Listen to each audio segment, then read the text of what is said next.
नमस्कार दोस्तों, स्वागत है आपका लर्न इंग्लिश इजीली चैनल में। जैसा कि मेरे प्रीवियस वीडियो में आपने देखा होगा, हम लोगों ने एसएससी सीपीओ पेपर सॉल्व किया था और टॉप 30 क्वेश्चन किए थे। आज नेक्स्ट 30 क्वेश्चन लेके आया हूँ जो एसएससी सीपीओ के पेपर में 2019 में इंग्लिश लैंग्वेज और कॉम्प्रिहेंशन में पूछा गया था। आइए अब शुरू करते हैं, समय की बर्बादी किए बगैर देखते हैं आपकी प्रिपरेशन कितनी हो रखी है। ये बिल्कुल एक सटीक तरीका है तैयारी करने का सीपीओ का। इसको आप फॉलो करते रहिए तो आपको एग्ज़ाम क्लियर करने से कोई नहीं रोक सकता। क्वेश्चन नंबर 31 से स्टार्ट कर रहे हैं क्योंकि कल हमने क्वेश्चन नंबर 30 तक कर लिया था। आगे पढ़ते हैं question. Choose the option that is the active form of the sentence. इसका मतलब ये एक्टिव और पैसिव वॉइस से आया हुआ है। The politician speech was loudly chair. इसमें आपको बताना है कि जो ये वर्ड है एक्टिव फॉर्म क्या होगा इस सेंटेंस का। तो आइए दोस्तों देखते हैं इसका आंसर क्या होगा। The audience chair the politician loud speech. The audience was loudly chair by the politician speech. The audience loudly chair the politician speech. तो साफ पता चल रहा है सी इज़ द राइट आंसर। आप सी को टिक करेंगे कि सी राइट आंसर है। ठीक है, अब आगे बढ़ते हैं क्वेश्चन नंबर 32 में। मैं आपको इस वीडियो के बाद एक बहुत इंपॉर्टेंट चीज़ बताऊंगा, उसको ध्यानपूर्वक सुनते रहिएगा। Select the word which means the same as the group of word given. Branch of physics dealing with the properties of sound. मतलब ये वन वर्ड सब्सटीट्यूशन का क्वेश्चन है। ये बोल रहा है कि फिजिक्स का वो ब्रांच कौन सा है जो साउंड के साथ रिलेटेड है या साउंड की प्रॉपर्टी के साथ रिलेटेड है। तो वो होता है acoustics. So answer is C, note कर लीजिएगा। Question number 33। Select the alternative that will improve the underline part of the sentence. In case there is no improvement select no improvement. मतलब एरर फाइंडिंग वाला task है, ये finding the error वाला है। You have to wear this uniform whether you like it or not. Whether you likes it or not. तो इस वाले part में इम्प्रूव करना है। IOU एक्सेप्शन बताया था तो एस का फॉर्म नहीं आएगा, सिंपल हो जाएगा weather you like it or not. A is the correct answer. Note करते रहिएगा, मैं साथ के साथ टिक कर रहा हूँ, आपको प्रैक्टिस में बहुत सुविधा मिलेगी। Question number 34। Choose the option that is the passive form of the sentence the child tour the page of the book. आपने एक्टिव न लिख के पैसिव फॉर्म में लिखना है। तो आपको पता होना चाहिए एक्टिव और पैसिव वॉइस क्या होता है, जो हमने एक वीडियो बना रखा है। ऑल चैप्टर के अंदर सब्जेक्ट से एक प्लेलिस्ट है, आप जाके वहाँ पर पूरा पढ़ सकते हैं। The page of the book was torn by the child. The page of the book tore by the child. The book page is torn by the child. The page of the book is tearing by the child. सीधा है, active and passive voice का chapter आपने पढ़ा है तो आप टिक कर लेंगे ए। ये आपने पैसिव से पैसिव फॉर्म में लिखा है, राइट। अब क्वेश्चन नंबर 35 देखिए। Select the most appropriate synonyms of the given word. आपने क्या करना है, यहाँ पे सिनोनिम लिखना है। मैग्नीफाई का सिनोनिम होता है एनलार्ज। मैग्नीफाइंग ग्लास याद है ना, तो वैसे बड़ा करके दिखाता है तो वो बड़ा हो गया। विड्रो नहीं होता है, श्रिंक माने छोटा हो जाना होता है, डिक्रीज माने कम करना होता है। तो मैग्नीफाई मतलब बड़ा करना। इनलार्ज आंसर रहेगा, आंसर है ए। क्वेश्चन नंबर 36 में आ जाइए। Given below are 6 sentence four of which are jumbled. The first and the last sentence are given. Pick the option that give the logically correct order of the 4 sentence. इसमें कल हमने discuss किया था कि S1 अपनी जगह में रहेगा सेंटेंस 1, S6 अपनी जगह में रहेगा लास्ट सेंटेंस। तो ये आपका बनता है S1 और यहाँ पे रहता है S6। ठीक है, इसके बीच में ये ABCD है, किस क्रम में आएंगी वो आपने लिखना है। और जब आप लिखते हैं, क्रम देखते हैं, तो एक जो मतलब निकल के आता है उस पूरे सेंटेंस का, वो एक लॉजिकल मतलब होना चाहिए, उससे आप कर सकते हैं। देखिए, a slave ill treated by his master run away to the forest. Clear है? S1 तो ये रहेगा, ठीक है। सम डेज लेटर, अब भाग गया था तो कुछ दिनों बाद the slave master come hunting to the forest and catches many animal and catches them. तो ऑब्वियसली आपका क्या डी पार्ट आएगा? मेरे हिसाब से तो नहीं आना चाहिए। आप क्या बोलते हैं? अभी आपने देखा कि the slave ill treated by his master run away to the forest, forest में भाग गया था। तो there he come across a lion in a pain because of a thorn in his paw, मतलब जो वो स्लेव जंगल में भागा था उसे वहाँ पर क्या मिला? शेर मिला। तो सी पार्ट लॉजिकल लग रहा है कि जंगल में भागा, जंगल में उसे लायन मिला जिसके पाँव में कांटा लगा हुआ था। फिर देखिए अब सी सेट बैठ रहा है तो ऑब्वियसली ए पार्ट नहीं हो सकता और आपका सी वाला आंसर नहीं हो सकता। या तो आंसर आपका बी होगा या आपका आंसर डी होगा। अब सेंटेंस अरेंज करके देखने की कोशिश करिए, ठीक है। The slave bravely goes forward and remove the throng gently. अब उसने देखा कि शेर के पंजे में कांटा लगा था तो स्लेव जो था ब्रेवली उसके पास गया और उसके कांटे निकाले। ऑब्वियसली सी के बाद ए आएगा। The lion goes away without hurting him, कांटा निकलवाने के बाद लायन चला गया। बी, तो ऑब्वियसली देखिए आपका आंसर आ गया सी ए बी, लास्ट बच्चा आपका डी। इस टाइप के क्वेश्चन को आप ऐसे सॉल्व करेंगे सो आपका आंसर हो गया डी। अब जब भी ऐसा क्वेश्चन आए आपने ऐसे ही सॉल्व करना है। जब आप ऐसा प्रैक्टिस करेंगे तो टाइम भी कम लगेगा। अब आइए question number 37। Select the word with the correct spelling. Permitted की स्पेलिंग गलत है, प्लेजेंट की स्पेलिंग गलत है, ए होता है ई यूज़ कर रहे हैं, पंजेंट होता है ये गलत है, पंक्चुएशन की स्पेलिंग सही है। सो answer is your is D. D answer होगा। क्वेश्चन नंबर 38 पे आ जाइए। Same given below are 6 sentences, 4 of which are jumbled. The first and the last sentence are given. Pick the option that give the logically correct order of the 4 sentences. यानी यहाँ पर भी आपका S1 दिया हुआ है, S6 दे रखा है।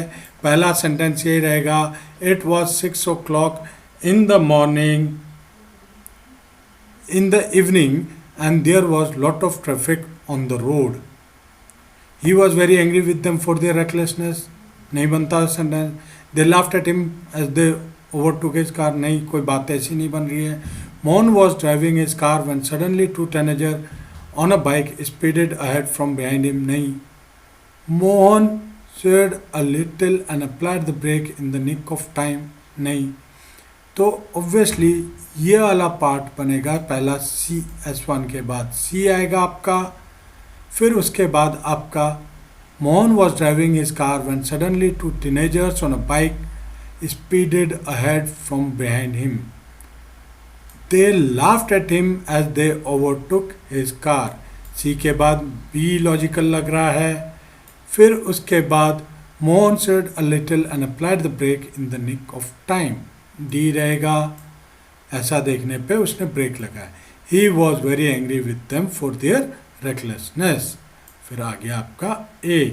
तो S1 CBDA S6, तो ये CBDA ये रहा पार्ट, आपका आंसर हुआ डी। आगे आइए देखते हैं क्वेश्चन नंबर 39। बोल रहा है select the alternative that will improve the underline part of the sentence. In case there is no improvement select no improvement. You have my mobile number, isn't it, isn't it नहीं होगा, don't you होगा। So answer is A, right? Come to question number 40. Identify the segment in the sentence which contains the grammatical error. वही finding the error आ गया कि किस part में sentence के गलत है। देख लीजिए ये क्वेश्चन में पेपर में रिपीट होते ही होते हैं इस टाइप के, तो आपको ग्रामर की फुल नॉलेज होनी चाहिए प्रैक्टिस के साथ साथ। और फुल नॉलेज के लिए हमने 2 प्लेलिस्ट बना के रखे हैं आपके लिए। एक ऑल चैप्टर करके सब्जेक्ट है, दूसरा vocabs and idiom and phrases, जो आप का सिनोनिम्स वगैरह सारा उस पर रहेगा, वन वर्ड सब्स्टिट्यूशन और कैसे याद करना है वो भी दिया गया है। प्लीज़ उन प्लेलिस्ट को भी ज़रूर देखिएगा, आपको पूरा बेसिक क्लियर हो जाएगा। आइडेंटिफाई द सेगमेंट, ये पढ़ लिया हमने। Each student will have to carry his on lunch on the picnic, सीधा पता चल गया ऑन द पिकनिक नहीं होता है, ये पार्ट गलत है। आगे आइए question number 41, on at in कहाँ लगता है वो हमने आपको बता रखा है, प्लीज़ चैप्टर को कंसल्ट करिएगा। Question number 41, select the alternative that will improve the underline part of the sentence, in case there is no improvement select no improvement. Many people are being aware of the advantages of preventive health care nowadays. Are being becoming aware of, तो आप बताइए इस वाले part पे क्या लगाने से ये सेंटेंस करेक्ट हो जाएगा। यहाँ पर कुछ एरर है जो आपको फाइंड आउट करना है। अगर आपने ग्रामर को अच्छे से पढ़ा हुआ है तो आप तुरंत पकड़ पाएंगे। देखिए कोई बड़ा, कोई क्रिटिकल, कोई टिपिकल क्वेश्चन नहीं आते हैं, सिंपल क्वेश्चन है सीपीयू के एग्ज़ाम में। थोड़ी सी प्रैक्टिस, महीने भर अंग्रेजी पढ़ लीजिए उन चैप्टरों से, आपका एग्ज़ाम ऐसे ही क्लियर हो जाएगा इंग्लिश का पेपर, ये तो मैं गारंटी ले सकता हूँ। क्वेश्चन नंबर 41 में आर बिकमिंग अवेयर ऑफ, ये एग्जैक्टली सही है, कोई इम्प्रूवमेंट नहीं होगा। Will be becoming aware of क्यों बोलोगे, वो हो रहे हैं ना, वो होंगे तो नहीं।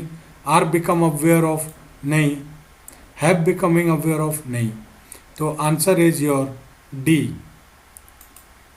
आइए question number 42, select the most appropriate option to fill in the blanks.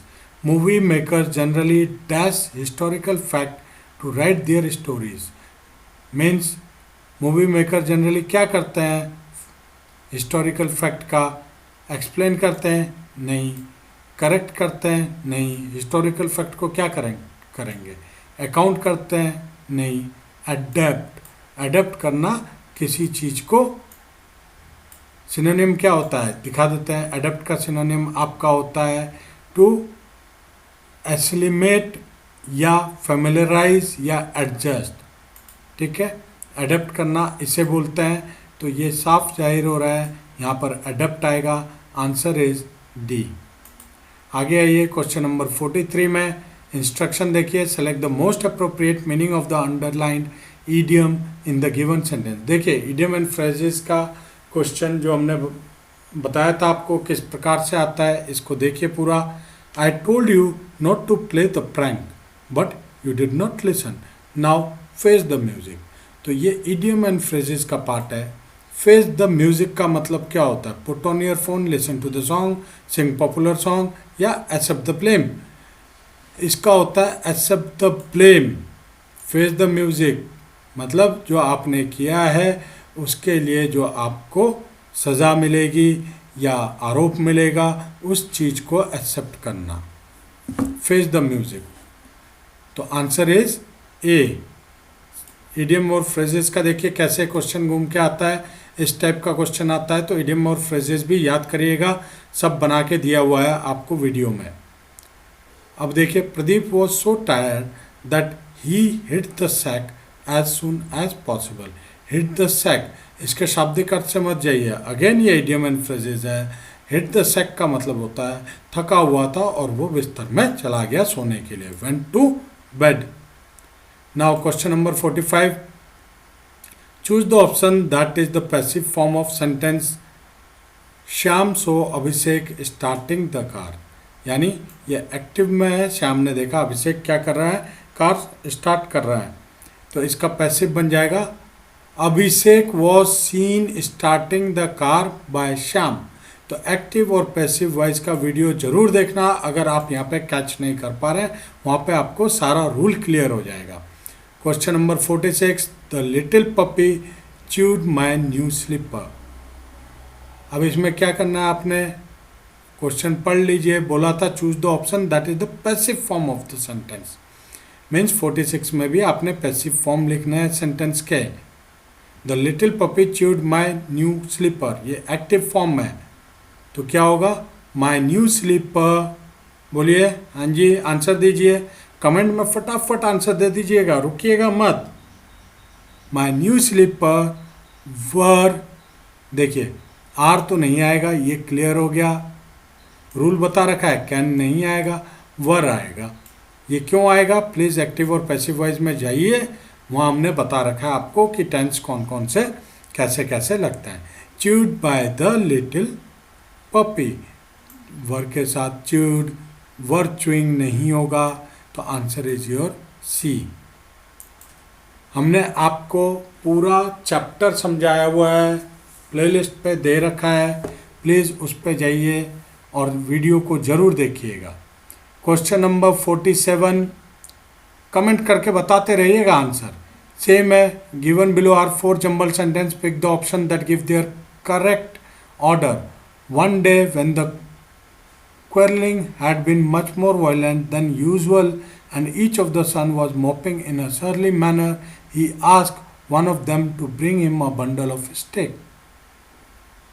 A part आएगा, ठीक है।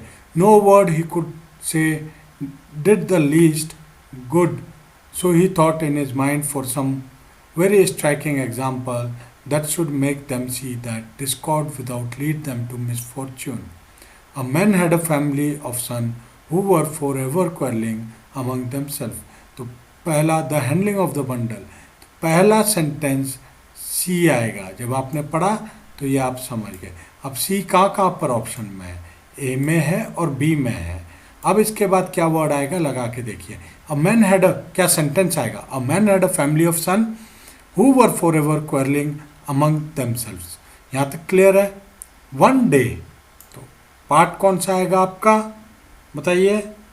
ए पार्ट आएगा। वन डे सी के बाद आएगा आपका ए, तो बी सेंटेंस से आपका no word he could say one day when he were quarreling. एक बार और रिपीट करते हैं, देखिए समझे नहीं, क्योंकि इस पे S1 और S6 यानी स्टार्टिंग वन सेंटेंस और लास्ट सेंटेंस नहीं दिया हुआ है। इसमें सिंपल उन्होंने क्या कर दिया, ABCD सेंटेंस दे रखा है, इसमें से आपने चुन करके बताना है कि कौन सा आएगा। तो सीधा आएगा पहला, a man had a family of son, C word आएगा ही आएगा। फिर no word he could say did the least good, so he thought his mind for someone very striking example. ऐसा तो कुछ नहीं आएगा। चार उसके बेटे थे जो लड़ते रहते थे और फिर उन्होंने लड़ाई शुरू की। वन डे ए पार्ट आ जाएगा आपका।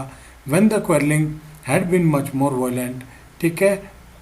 नो वर्ड सी ए, फिर आपका आएगा बी, उसके पास वर्ड नहीं था। Then handling the bundle of each son is done, he told them to break it. D, C A B D, so answer is B. आगे आइए देखते हैं question number 48। Select the word which means the same as the group of word given. Which is the same का मतलब हो गया आपका synonyms की बात कर रहा है या वन वर्ड सब्सटीट्यूशन की बात कर रहा है। यहाँ पे साउंड ऑफ हॉर्सेस, घोड़ा कैसे आवाज़ निकालता है, घोड़े के आवाज़ को क्या बोलते हैं? नहीं, NEIGH। आंसर इज डी, तो भूलना मत। Question number 49, choose the option that is the indirect form of the sentence. अब ये आपका डायरेक्ट और इनडायरेक्ट फॉर्म आ गया, ठीक है। इसका भी वीडियो बना हुआ है, प्लेलिस्ट पे चढ़ा हुआ है, जाकर प्लीज़ देख लीजिएगा चैनल के प्लेलिस्ट पे। आपको सारा हिंदी में समझा रखा है, बिल्कुल सिंपल तरीके से, देसी स्टाइल से। अंग्रेजी को देसी स्टाइल में समझा है क्योंकि हमारा मेन उद्देश्य है आपके एग्ज़ाम में मार्क्स स्कोर करने का, ठीक है। आइए, Lokesh said I am very busy this week, तो ये तो डायरेक्ट स्पीच है। अब इसको इनडायरेक्ट में बोलोगे, सबसे पहले दिस वीक किस में चेंज हो जाता है? दैट वीक में हो जाएगा, या आपको पता होना चाहिए डायरेक्ट टू इनडायरेक्ट में। तो दिस वीक ये वाला ऑप्शन नहीं हो सकता है, ये वाला ऑप्शन नहीं हो सकता है क्योंकि यहाँ पे दिस वीक लिखा है। ऑब्वियसली आपका फोकस बी और सी में ज़्यादा जाना चाहिए क्योंकि दैट वीक हो जाता है वो। इस तरह से अगर आप पहले ही फाइंड आउट कर लेंगे तो आप निकाल सकते हैं आसानी से। Lokesh said that he was very busy that week, तो ऑब्वियसली बी और सी में से आई एम नहीं आएगा, इनडायरेक्ट की बात कर रहे हैं। Lokesh said that he was very busy that week, तो answer is C. Question number 50 में आ जाइए, देखते हैं आपको कितना समझ में आया। Given below are 4 jumble sentence, pick the option that give the correct order. Same चीज़ है, यहाँ पे S1 स्टार्टिंग का सेंटेंस नहीं दिया और S6 लास्ट का सेंटेंस नहीं दिया, डायरेक्ट ABCD दिया है। इस ABCD को अरेंज करना है और आपको बताना है कि कौन सा लॉजिकल ऑप्शन होगा इन चार में से। लॉजिकल ऑप्शन मतलब किस तरह से सेंटेंस को अरेंज किया गया है ताकि उसका कोई एक लॉजिकल मीनिंग, करेक्ट मीनिंग निकल कर आए। आइए देखते हैं, इसको देखकर हम लोग कंप्लीट करते हैं फास्ट विदाउट टाइम वेस्ट किए। As I rush to open my door, bright light from outside dazzle my eyes, suddenly I had people shouting outside, last Sunday I was watching TV, it was about 10:30 PM। Obviously तो कैसे start करोगे sentence को, it was about 10:30 PM। D आएगा नहीं, पहले क्या आएगा देखिए, last Sunday I was watching TV, C word, it was about 10:30 PM। D, या suddenly I heard shouting outside, ये भी हो सकता ऑप्शन। देखिए निकालना ऐसा पड़ेगा, मैं आपको बिल्कुल प्रैक्टिकल करके बता रहा हूँ। As I rush to open my door, bright light from outside dazzled my eyes, A. तो एक हिसाब से मुझे लग रहा है कि CDBA है, ठीक है, क्योंकि ऐसा होता है इसलिए मैं प्रैक्टिकली करके आपको बता रहा हूँ। प्लीज़ ध्यान से देखिएगा, ये पॉइंट समझाने के लिए मैं टाइम ले रहा हूँ, ठीक है। क्या CDBA ऑप्शन में है? नहीं है, तो ऑब्वियसली ये वाला पार्ट आप नहीं लिख सकते, या यहाँ पर नो ऑप्शन का पार्ट होता तो लिखते हैं। अब देखिए आप क्या लिख सकते हैं, last Sunday I was watching TV, C, suddenly I heard people shouting outside, B, मैं TV देख रहा था, मैंने चिल्लाने की आवाज़ सुनी, इट वॉज अबाउट 10:30 PM, और 10:30 बजे हुए थे। As I rush to open my door, bright light from outside dazzled my eyes, तो CBDA मैच कर रहा है, CBDA मैच कर रहा है, तो ये वाला आंसर होगा आपका, क्योंकि एक पहले वो ऑप्शन दिखाया, दूसरा ये ऑप्शन एग्जैक्टली मैच कर रहा है। ये मैंने आपको जानबूझ के दिखाया है ताकि आप जब ऐसे पजल होंगे तो कैसे फाइंड आउट आंसर करना है, ये चीज़ आपको सीखना चाहिए। Identify the segment in the sentence which contain the grammatical error, फिर एरर फाइंडिंग वाला है। My father did never have an opportunity to go to a university. अब हम लोगों ने कई बार पढ़ा होता है, देखिए क्या होता है कि AEIOU वोवल है, वोवल के आगे N लगता है बोलते हैं। अब देखा यहाँ पर N नहीं है तो वो लोग प्रॉब्लम में यहाँ पे क्या टिक करके आ जाएंगे कि B में गलत है, पर ऐसा नहीं है, यही चीज़ पकड़नी है। AEIOU का एक्सेप्शन था जब आप वोवल प्रोनाउंस कर रहे हैं और कॉन्सोनेंट की आवाज़ आ रही है तो N नहीं लगता है। क्लियर है? ये हमने आर्टिकल में आपको वीडियो में पूरा बता रखा है। ऑल चैप्टर वाले प्लेलिस्ट में जाके आर्टिकल वाला वीडियो देखिएगा, आपको सारा क्लियर हो जाएगा। तो अ यूनिवर्सिटी सही है, इसमें कोई गलती नहीं है। टू गो टू, इसमें भी कोई गलती नहीं है। डिड नेवर हैव, क्या डिड के साथ हैव आता है? अपॉर्चुनिटी, एन अपॉर्चुनिटी सही है? नहीं। तो यहाँ पे वर्ब एग्रीमेंट देखिए, my father did never had an opportunity to go to a university. Past tense में पास्ट परफेक्ट की बात कर रहा है, ठीक है। तो इसलिए आपका 51 नंबर का आंसर डी हो जाएगा। कई लोग क्या गलती करते हैं कि यहाँ पर एन नहीं लगाया जी, हमें तो पता है वोवल के साथ एन आता है, तो ये पार्ट गलत है, पर ऐसा नहीं है। मैं बार बार बोल रहा हूँ, वोवल जो कॉन्सोनेंट का साउंड देंगे उच्चारण करते हुए उसके साथ एन नहीं लगता है। इसके विषय में जानने के लिए प्लेलिस्ट में ज़रूर जाइए और आर्टिकल वाला पार्ट वीडियो ज़रूर देखिए। Question number 52, choose the option that is the passive form of sentence. देखिए एक्टिव और पैसिव वॉइस से कितने क्वेश्चन आए थे। Give the command, let the command be given, you can give the command can be given, the command should be give by you. अब passive, give the command, अब आपने इसे passive voice में लिखना है, तो वो लिखते हुए कहीं पे यू का इस्तेमाल हुआ है, नहीं हुआ है, you can give the command, ये तो सेंटेंस ही नहीं होगा। The command can be given, नहीं। The command should be give by you, नहीं। इसका हो जाएगा let the command be given. So answer is A part सही है। आपने कौन सा टिक किया था देख लीजिएगा। Question number 53, given below are 4 jumble sentence, pick the option that give their correct order. इसमें प्रैक्टिस कर लीजिएगा, क्योंकि ये क्वेश्चंस देखिए active voice, passive voice plus direct indirect speech और ये जंबल सेंटेंस वाला, पैराग्राफ वाला, ये क्वेश्चन बार बार रिपीट हो रहा है, तो आपकी तैयारी बिल्कुल सही तरीके से होनी चाहिए। क्वेश्चन नंबर 53 में देखिए, he become rich and built on their father's business. After their father death the greedy Kasim married a wealthy woman. Alibaba married a poor woman and settled into the trade of food cutter. Alibaba and his elder brother Kasim were the son of a merchant. तो आप कैसे decide करेंगे कि कौन सा sentence पहला आना चाहिए? ऑब्वियसली पहले मैंने आपको रूल बताया था, तरीका बताया था, उस चीज़ को याद कर लीजिए। देखिए पहला सेंटेंस कैसे शुरू हो सकता है? Ali Baba married a poor man, बीच से ना इसका सिर है ना पूंछ है, ऐसे बोलते हैं ना हिंदी में। आफ्टर हिज फादर डेथ, नहीं। ही बिकम अ रिच, नहीं।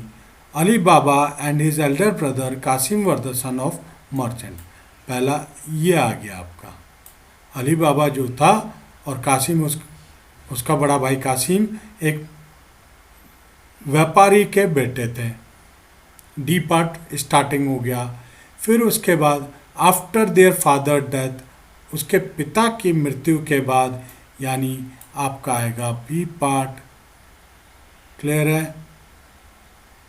The greedy Kasim married a wealthy women. He became a rich and built on their father business, ये आया। Ali Baba married poor women and settle into the trade of wood cutter, C. तो answer हो गया आपका D B ए सी, ये आपका B part. Clear है? आगे आइए क्वेश्चन नंबर 54 में, choose the option that is the indirect form of the sentence. We are going to Tirupati next week, Deepa told her friends. यानी ये डायरेक्ट फॉर्म में है, डायरेक्ट स्पीच है। आपको इसे इनडायरेक्ट स्पीच में करना है, तो सिंपल रूल क्या होगा? Deepa told her friend that, we को कन्वर्ट हो जाएगा दे में, आर कन्वर्ट हो जाएगा वर में, going to Tirupati the following week. Next week को कैसे लिखते हैं इनडायरेक्ट में? The following week. देखिए यहाँ से पकड़ा, या ये आएगा या ये आएगा, ये आएगा, तो ये वाला तो कट ऑफ कर दीजिए, क्योंकि नेक्स्ट वीक को नेक्स्ट वीक लिख रहा है, ऐसा नहीं होगा। तो obviously Deepa told to her friend that we were, direct में नहीं चाहिए, दैट सी, वी का सी नहीं होता है, वी माने हम प्लूरल है तो, और सी सिंगुलर है, तो वी का दे हो जाएगा। Answer is D, your answer is D. Note कर लीजिएगा, डायरेक्ट इनडायरेक्ट का वीडियो देखना, पूरा क्लियर हो जाएगा। अभी सिर्फ प्रैक्टिस हो रहा है, सारा रूल इस वीडियो में बता पाना मुश्किल है, इसलिए आपसे रिक्वेस्ट कर रहा हूँ कि प्लेलिस्ट जरूर देखना। Select the word which means the same as the group of word given.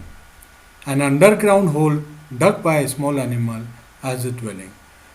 छोटे जानवरों द्वारा जो छेद बनाया जाता है रहने के लिए, उसे क्या बोलते हैं? ड्रेन नहीं, पिट गड्ढा नहीं, केव नहीं, छोटा होल है ना, उसे बोरो बोलते हैं। जैसे रैबिट बनाता है, जैसे आपका खरगोश बनाता है, खरगोश के रहने के जगहों को भी बुरो बोलता है। ठीक है, आगे आइए question number 56, choose the option that is the direct form of the sentence. अब ये सेंटेंस इनडायरेक्ट फॉर्म में दे रखा है, इसको आपने डायरेक्ट फॉर्म में करना है और बताना है कि कौन सा सेंटेंस सही है। The principal said to them that he did not want to see anyone to return with a complaint against them. The principal said to them, I did not नहीं होगा, I do not होगा,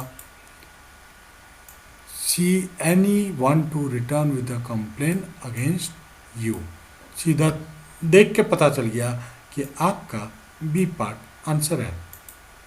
आइए question number 57, select the most appropriate option to fill in the blanks. The pleasant dash of the rain as it fell on the dust made me feel nostalgic. Incense नहीं, वो तो अगरबत्ती की खुशबू को बोला जाता है। बाम नहीं, परफ्यूम नहीं, इस टाइप की चीज को क्या बोलते हैं? Aroma.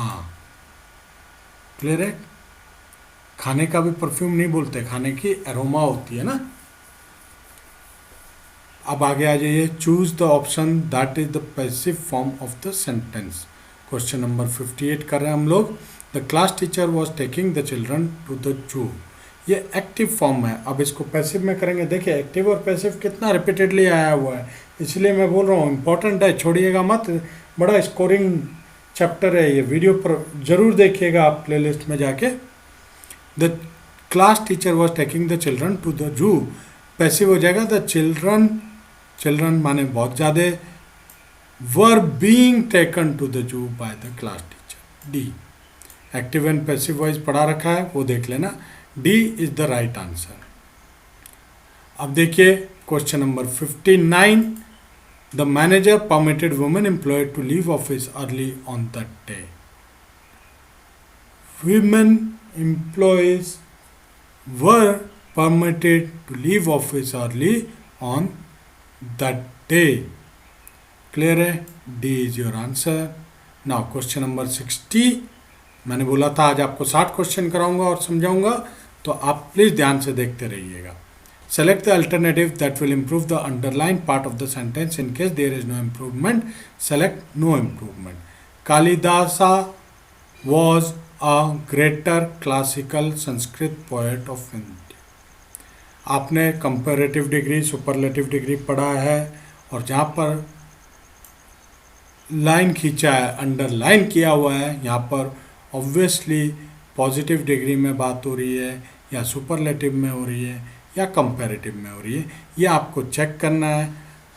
Great, greater, greatest, comparative, पर यहाँ पे तो कहीं पे कंपैरिजन हो ही नहीं रहा है किसी से, तो आप सेकंड डिग्री नहीं यूज़ करेंगे, सिंपल लिखेंगे Kalidasa was a great classical Sanskrit poet of India.